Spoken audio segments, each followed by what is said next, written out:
여러분 안녕하세요. 진짜 오랜만에 카메라 앞에 나타났는데 제가 그 파운 마지막 영상에서 뭐 사이다가 될 수도 있고 고구마가 될 수도 있는데 어쨌든 영상을 하나 꼭 가져오겠다고 약속을 했었잖아요. 생각보다 빨리 나와서 영상을 켜게 됐습니다.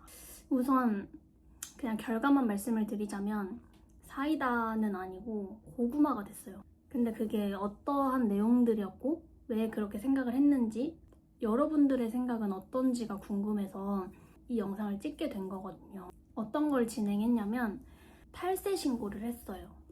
탈세 정황을 전부터 좀 느끼고 있었는데 이제 관계가 슬슬 틀어지려고 할 때쯤 나도 그러면 혹시 모르니까 증거들을 모아봐야겠다 해가지고 이제 아무렇지 않게 카톡을 하면서 증거를 틈틈이 모아놨던 것 같아요. 혹시나 하는 마음에 일단 모아두기 시작을 했던 건데 자료를 모은다고는 모은 건데 이게 거의 다 제가 뭐 따라다니면서 증거를 모았던 게 아니다 보니 이제 거의 대부분이 카톡의 증거들이었고 아니면 사진 몇 장 정도?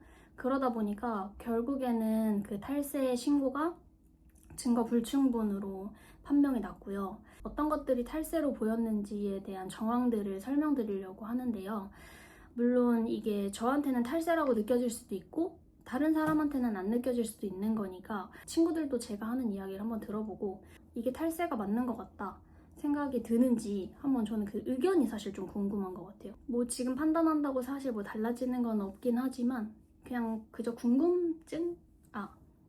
그 전에 뭐 탈세 신고한 거를 인증해라 하실 수도 있으니까 제가 여기 양옆에다가 신고한 내역들이랑 답변 받은 것들을 공개하고 시작을 할게요. 일단 제가 탈세라고 생각을 했던 이유가 말씀드릴 수 있는 건 가장 크게 4가지 정도가 될 것 같아요. 첫 번째는 이거를 들었을 때 이건 탈세다 라고 생각이 드는 건 전혀 아니고 그냥 와 되게 특이하다 라고 생각이 들었던 것 중 하나인데 근데 이거를 이렇게 사용을 하시는 분들도 계시다고 하니까 그냥 그럴 수도 있겠다 하고 넘어갔던 부분 중 하나인데 그 첫 번째가 뭐냐면 일반적으로 요분의 직업이 돈이 많이 오고 가는 직업이었어요. 대부분 사업자가 있으면 일반 은행 통장을 쓰잖아요. 근데 은행 통장이 단 한 개도 없고 그냥 갖고 있는 게 아예 없더라고요. 무조건 증권 계좌만 사용을 하더라고요. 뭔가 일반 통장이 하나도 없고 증권 통장만 사용을 한다는 것 자체가 저한테는 되게 좀 특이했던 것 같아요. 처음에는 그냥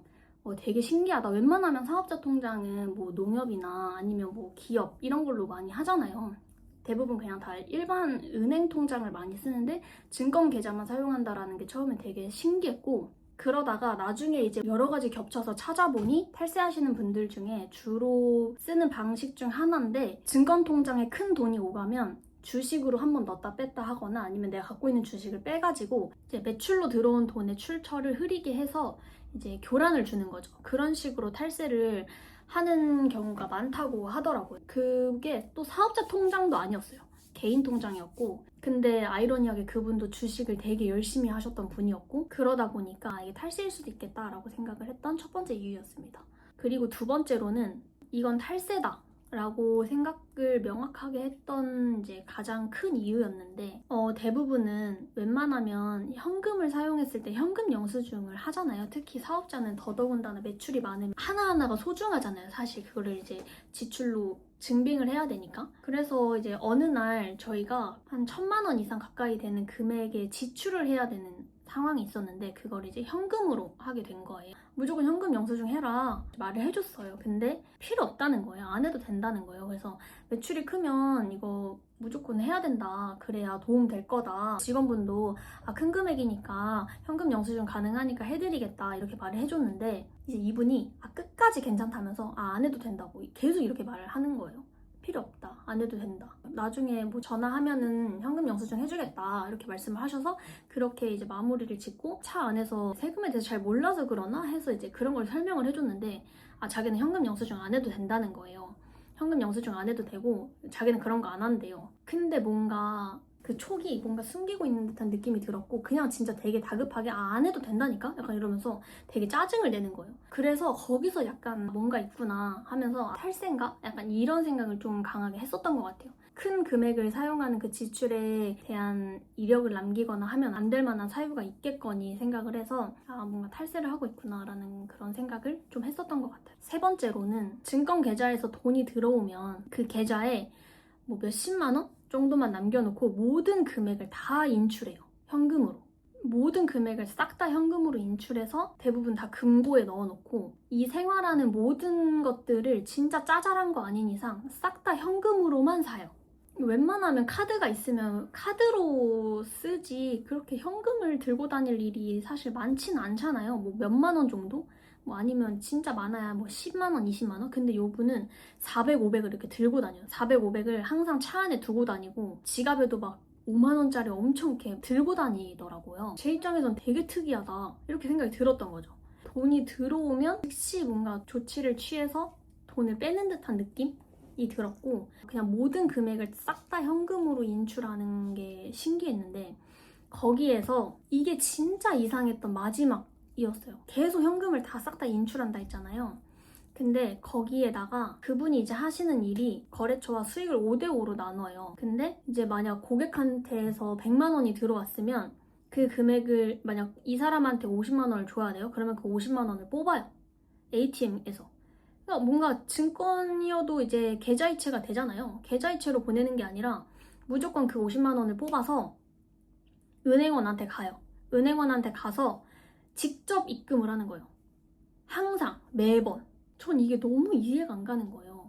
그러니까 굳이 ATM 기계에 가서 그 50만 원을 뽑아서 은행원에 가서 50만 원을 이제 그 상대방한테 주는 건 거죠. 거래처한테. 너무 말이 안 되지 않나요? 저는 되게 이상했었거든요. 휴대폰으로 바로 보낼 수도 있고 아니면 ATM에서 뭐 자기가 눈으로 봐야겠다 해서 ATM에서라도 직접 보낼 수 있잖아요. 근데 굳이 그 두 가지를 심지어 ATM기에서 뽑아가지고 은행원한테 가가지고 한다라는 것 자체가 이게 진짜 완전 비효율적인 행동인 건데 제 생각에는 지출이 나가는 상황에 대한 이력을 절대 남기면 안 된다던가 이제 아까 그 세 번째랑 합이 맞아지는 느낌이 들더라고요. 그러니까 뭔가 계속 카드 사용하는 거, 계좌이체하는 거 그런 이력들을 다 은폐하려는 느낌이 너무 강하게 들어서 뭔가 탈세가 맞는 것 같다 하면서 이제 하나하나 이제 겹치다 보니 이거 탈세 맞는 것 같은데? 하고서 이제 저는 신고를 하게 된 거죠.